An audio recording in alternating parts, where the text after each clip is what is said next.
So John Doe in Washington, D.C. asks, I'm really interested in ancient Egypt. I heard they were heavy users of cannabis. Can you describe any gods associated with cannabis?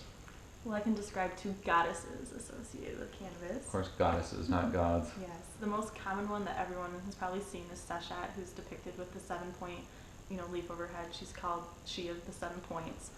She's a scribe, and she is the goddess of history, knowledge, geometry, everything that today a pothead would not be associated with.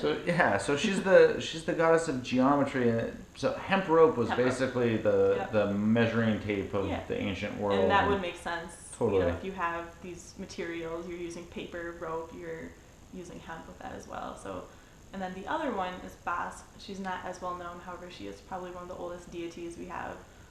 She's my favorite. Yeah, she is depicted as a cat and as glowing.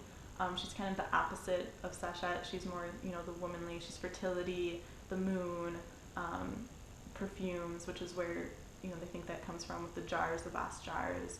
And those are the two.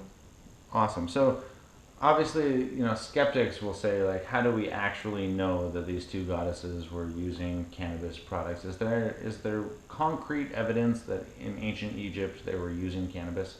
They have found seeds in burial pits in the sand. Today, modern Egyptians are not so much looking for the tombs because it's kind of said and done. What they're really looking for is the common ancient Egyptians, how everyday people lived. And in doing so, they have found these sand burials that have preserved not only the bodies, but the plant matter that has been buried with the bodies. So they have been able to find cannabis seeds and hemp leaves. So they're actually finding ancient Egyptian dead bodies with cannabis buried with them. Mm-hmm. Awesome. Thank you.